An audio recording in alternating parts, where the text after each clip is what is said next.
Good morning. My name is Greg Spicer. I'm co-founder and CRO at Ostrich Cyberisk, and we're delighted to be presenting to you today on cyber risk management from a threat perspective. This is going to be our agenda today. This webinar, the idea for this webinar is to bring clarity to the importance of addressing cyber risk with CRQ, or what's called cyber risk quantification. We want to include in this the return on investment and the business benefits of why you do this, and we think by the end of this presentation you'll get that. First of all, I want to go through our agenda. We'll be introducing our panelists, which is myself and my colleague Yanis Vasiladis. I'll let him talk in just a minute and introduce himself, and then we'll go through these topics about assessing risk from a threat perspective, assessing risk through quantification, the business benefits of CRQ, the return on investment and the continual cycle improvement of building your program out, and different CRQ applications that are available out in the marketplace. So with that, I've already made my introduction. Yanis, do you want to introduce yourself? Yeah, certainly. Hello, everybody. This is Yanis Vasiladis, and I'm the Chief Product Officer here at Ostrich. I've been in the cyberspace since 2001, so a few years.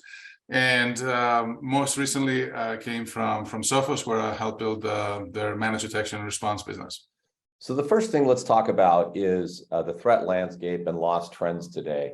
And, you know, cybersecurity, we're all in a very good business right now. Cybersecurity isn't going anywhere, and the different tools and technologies and processes that we have are always changing. The landscape itself is changing as far as what a bad guy's doing. Yanis, what's your take on some of this as far as what we're seeing today?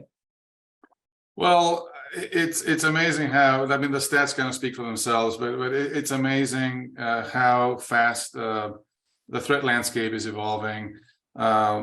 Just an example around ransomware, you see the stats here about losses, but ransomware has even evolved now. The attack groups are using a combination of not just locking your data, but also exfiltrating it first in order to be able to use extortion in a more effective manner, as exposing your data in addition to not allowing you to access it. So the techniques around cyber threats are also evolving. We see a lot of low-hanging fruit still being utilized with common attack tools and common techniques that do not require a lot of sophistication, but still can be very effective. Like, for example, phishing, and a way for accessing accounts and elevating privileges in order to perform their objectives. Yeah, do you think too on this? You came from Sophos, so obviously a technology provider. Are we lacking tools, or is it something else?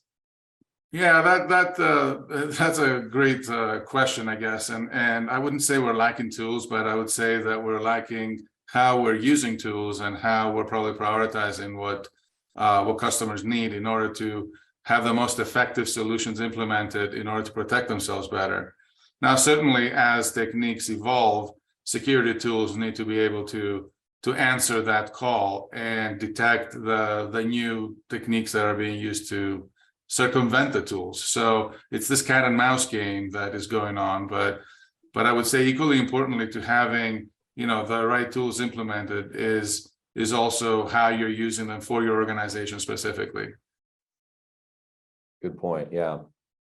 Well, I guess the first question that we wrestle with at Ostrich, and certainly what we believe is important, but should you address cyber risk from a threat perspective? What's your take on that, Yanis? Well, I don't think that's a yes or no kind of a question, actually, because it's very important for organizations to understand their security posture, to understand whether a security program is strong and as well as whether a security program is weak. And the idea of doing this comprehensively can be a very time-consuming exercise. It requires specific expertise, and a lot of customers, quite honestly, defer to service providers to offer this as a service for their organization. This approach of looking at it more from an actual cyber risk perspective Give some more operational view of how to quantify risk because you can take a more tactical approach to understanding what is my exposure to a most prevalent threat within my industry. So for example, ransomware is pretty ubiquitous, but there are other threats. If you're in the online retail business, DDoS is of course top of mind, and it's a very prevalent, attack technique. So what is the anticipated financial loss you should expect to see if your security program was exploited against a top of mind threat? So the intent behind this is to only assess your organization for those controls in your security program that would affect directly your ability to protect yourself for that threat. So it's a subset of a full assessment, and from that perspective, it can happen quicker, and it can give you more tangible results for bolstering your security program for that particular threat. Yeah, that's true. I mean, I think as we talk to security leaders and CISOs and so forth, the idea of prioritization is key, right? I mean, like I mentioned earlier and jokingly about tools being out there, there's tons of technology, and that technology adapts to what the bad guys are doing.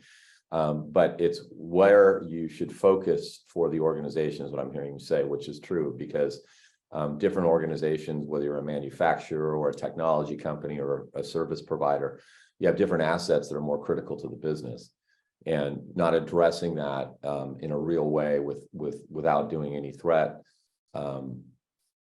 Looking at what threats are most prevalent to your industry based on what you do for a living and what you produce and so forth as an organization or as a company is critical. And too many people, I think, are overwhelmed just by the idea of all this technology out there. What do I do with it? Before we jump into quantitative, which is critical, what about the importance of qualitative analysis? I mean, I think just, I read one stat, like 85% of the companies out there at least conduct an annual risk assessment, if not doing it twice a year. Is this still important to do even in the light of quantitative analysis?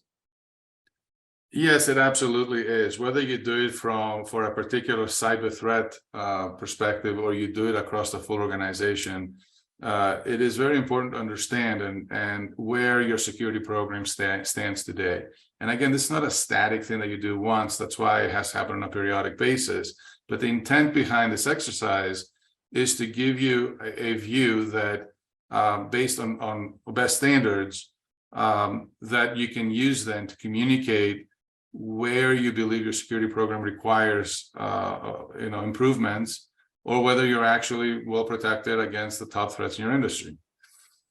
Yeah, I think as we talk to people and at Ostrich for our application Bird's Eye, we use NIST CSF. We think that's a real good one for a lot of reasons. But I think the standard frameworks out there are critical to whether you're using that or NIST CSF or one of the others, to do something from an industry perspective to understand not only where you are today, right, but building your program out and finding what you would call gaps or gap analysis. A qualitative assessment can help you do that, right, and build the program out.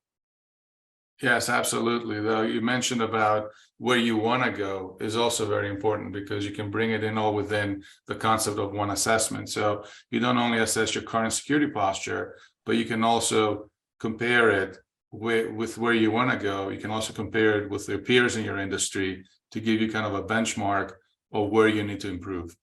Right. Good point. Well, so we hit a little bit on qualitative. Let's talk about what this webinar is about, is more on the quantification side. And I think that we're seeing, and I'd love to get your take as a former Sophos employee, Gartner, Forrester, 451, a lot of the research, if you will, institutions are talking a lot about CRQ. One quote, I forget where it was from, but 2023 is the year of cyber risk quantification. The goal of it is really what we have out highlighted here, is to communicate risk, aid the enterprise in decision making. There's only a certain amount of time, money, and people that can make changes to an organization, but really prioritize those, right? And I think that what we're talking about when we talk to our clients is, how do you do this? How do you, there's so many moving parts. And, from an organization, we ask, how are you using CRQ? Are you using it at all? If not, there's some people that are complete experts in it and understand the fair ontology, factor analysis, information risk. There's others who have no idea. And the data out from a CRQ analysis is only as good as the data in. So how are people using it today to analyze their risk? And, even from a Sophos perspective as an MDR provider, how are your clients and customers doing that? Yeah, so well, if you think about the intent behind this exercise, is it's an incremental step. Once you understand where your security gaps are, the idea of quantifying the risk relates to if an attack was successful to exploit my weakest link in my security program, what is the financial impact of that to my enterprise? That's ideally what you're trying to ascertain.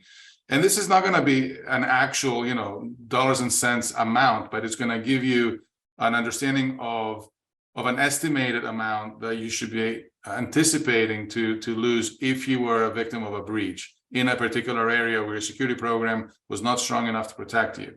So it all starts with knowing where those gaps are. And the idea of quantification is then running these what-if scenarios that are based on, let's say, a threat that can be based on a particular asset, critical asset, or other factors like vulnerabilities within your organization to understand the financial impact of those exploitations if they were successful. So your question around, Sophos and MDR or the MDR market in general or other security preventative technologies, whether they're provided as a service or as a tool, all come as a result to understanding these risks, because then you can make ROI decisions about, hey, if I'm going to implement X, Y, and Z technology to improve, let's say, my MFA posture or provide a web access firewall in my environment, and I have to pay X amount, well, you need to know then how much are you anticipating this improvement will reduce your risk.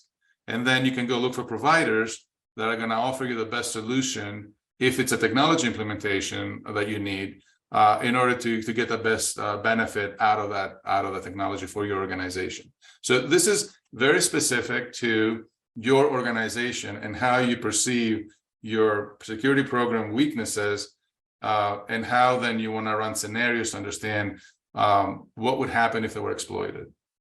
I'm curious in your experience, and I came from the MDR space as well. Do you think people are doing a good job of this? Well, not 100%. And again, there is no silver bullet here, but I can tell you that working with risk officers as far as explaining the benefits of running a managed service to help an organization offload that portion of the 24-hour-by-7 monitoring provided a lot of benefit in allowing the organization to focus on things that they would not want to outsource to a provider to perform, that are more esoteric to the business, that require an actual full-time employee managing, or security analyst, security manager. So the effectiveness of these programs are only as good as they're being implemented within that specific organization. Yeah, that's a good point. Let's step to the next one. So, ROI can be looked at in a lot of different ways. A cyber risk manager or leader might look at it, a return on investment, as far as what am I getting out of, I'm paying for X amount of endpoint protection, what am I getting from that? How is it working? When we take a step further up the ladder within an organization, the non-technical stakeholders, as I call them, the CEO, the board, the CFO, what are the business benefits of doing cyber risk for them? And that's looking at, again, time, money, resources, that all equates into, okay, what's happening in my security department? What are they doing? How are they keeping us safe? The main thing I care about is just keeping us safe as a business leader, so we don't have business interruption and loss of revenue and reputation and all those things. When we talk about the business benefits of cyber risk quantification, we're talking at it from quite a few different vantage points. And here's some that, we acknowledge right away that come from this. This comes from our own experience as a CRQ provider, but also from input that we get from our clients, our customers. You want to speak on a few of these, Giannis? I mean, they're pretty straightforward, and maybe there's some outside this that we're not even showing here, but what's your take on some of these? Yeah, what I would say is behind all these bullets, there is an underlying benefit that having a methodology to understand your security gaps and having a methodology to run what-if scenarios, which is the CRQ side, to explain or to see what the effects would be financially of those gaps being exploited, has to do with a consistent and repeatable process. So the first thing that you get from implementing technology in the space is that in turn allows you then to communicate risk in a more consistent manner. And because you're looking at the exec team, you're looking at the board, you don't want to talk tech. You want to elevate this to a business discussion, and business discussion has to be associated with a budget. It has to be associated with the potential effects of loss. So this methodology, repeatable methodology, gives you the ammunition to be able to leverage these benefits because now you have consistency how you communicate once you implement this this kind of approach. So yeah, I'm sorry, go ahead. No, please. Oh yeah, I was just going to say in one here that sticks out is the cyber insurance. Speak a little on that as it relates to quantification and so forth, because that's topic on everybody's mind these days. I just read an article in the Wall Street Journal last week about cyber insurance providers, that it's obviously premiums are going way up, coverage is going down in terms of what they're willing to cover, including a big nation state attack.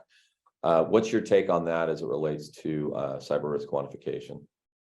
Yeah, well, we live in the era of ransomware, right? So this has been going on for years now, and insurance providers that have cyber policies got blasted with claim losses in that particular area. So they eventually had to adjust to that reality and completely changed around how an organization can get cyber insurance to begin with, like the exercise of understanding or giving the insurer an understanding of their security posture so that they can understand their risk.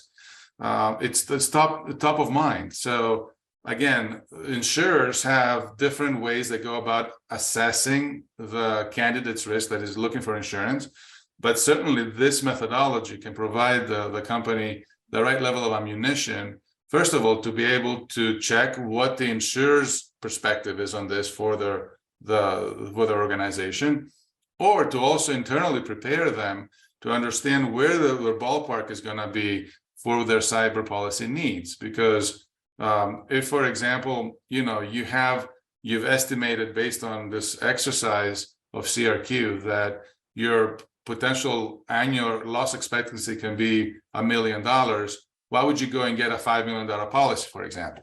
So it helps you both in communicating with an insurer and also being better prepared internally to understand what you need to budget for policy or cyber policy. Yeah, good points. Okay, well, I know this is near and dear to our hearts in terms of what we do for our clients and what our application does. And the idea behind blending qualitative analysis or qualitative assessments with quantitative analysis is a process, and it's a continuous cycle, if you will. It's not something you do once and then leave it for the year. It's something that you do, and you can set up benchmarking for your own organization. If we look at qualitative analysis as saying, here's what is, and then what is means where you are today and where you want to be, let's say in 3 months or 6 months or however that time frame plays out. The quantitative piece is then taking that information of what is and saying, okay, what if, i.e. there's a ransomware attack or DDoS attack, and running those scenarios over a period of time to see what that financial impact would be for the organization. Do you want to speak to this a little bit or not? Do you want to? I know you want to, Giannis. That's why you're here.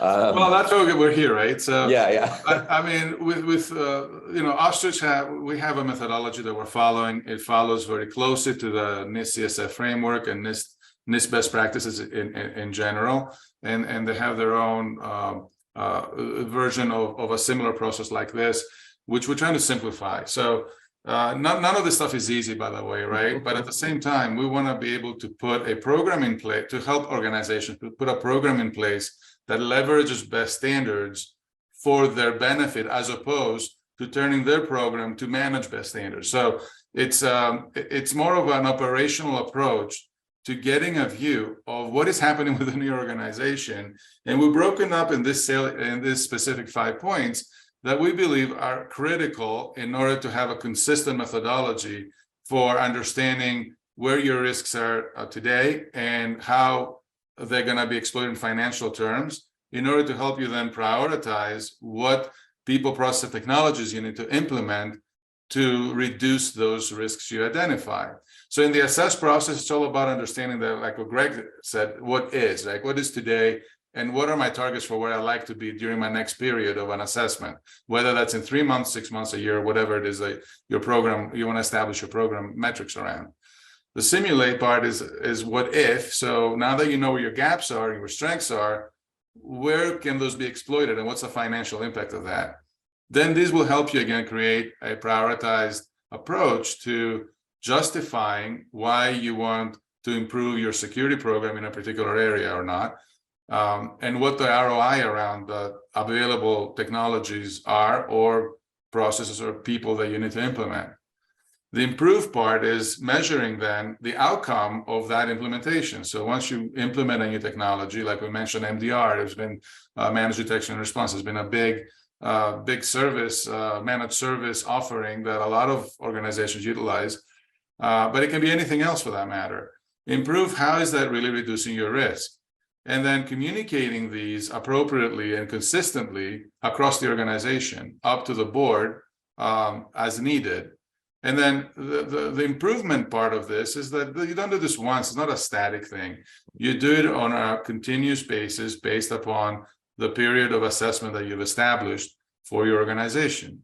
So in summary, what we're talking about here is demystifying a lot of the nuance within best standards, which can be cumbersome and detailed and require a lot of expertise, and leveraging the goodness of what all that information is specifically for your organization.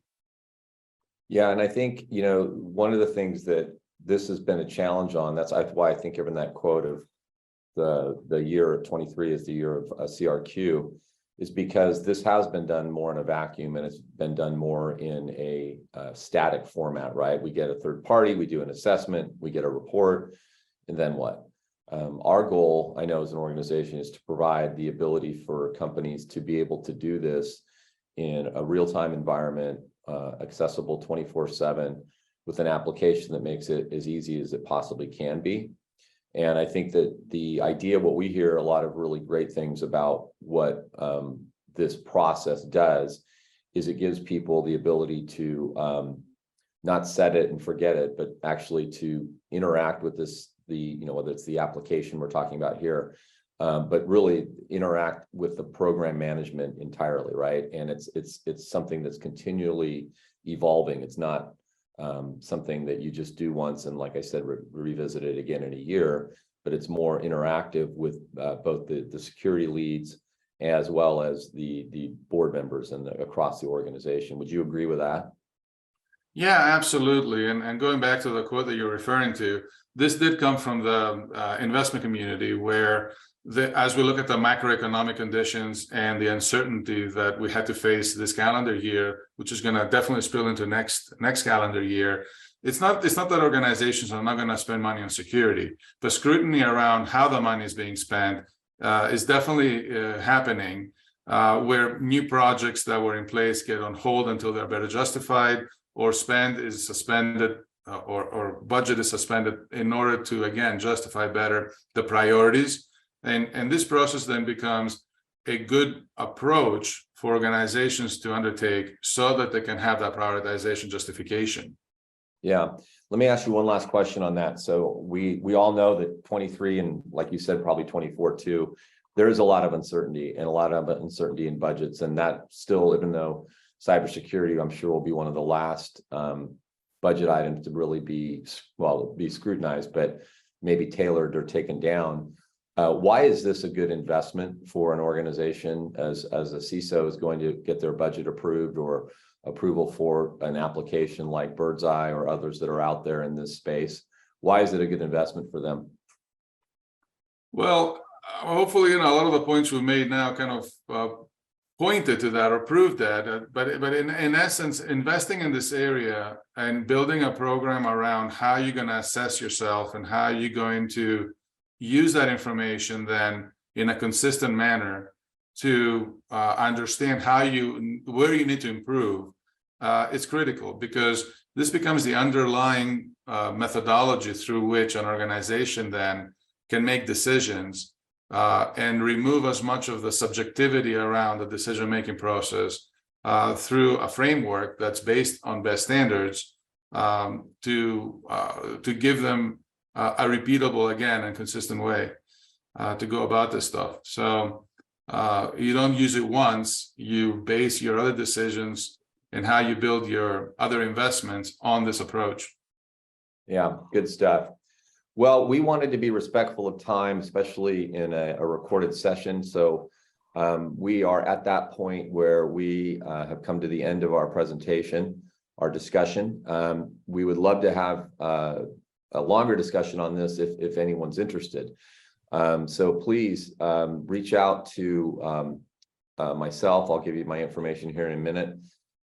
If you're interested in learning more or seeing a demo about what we do from a cyber risk quantification standpoint, and really the integration of qualitative assessments into quantitative analysis. We like to say there's an easy button you can hit to do this. Maybe not quite so, but we love the quote from Einstein where it's make something simpler but not simple.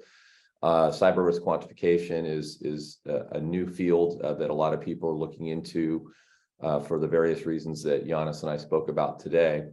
But we'd like to show you what we're doing. And if you're interested, please reach out to me. My name again is Greg Spicer.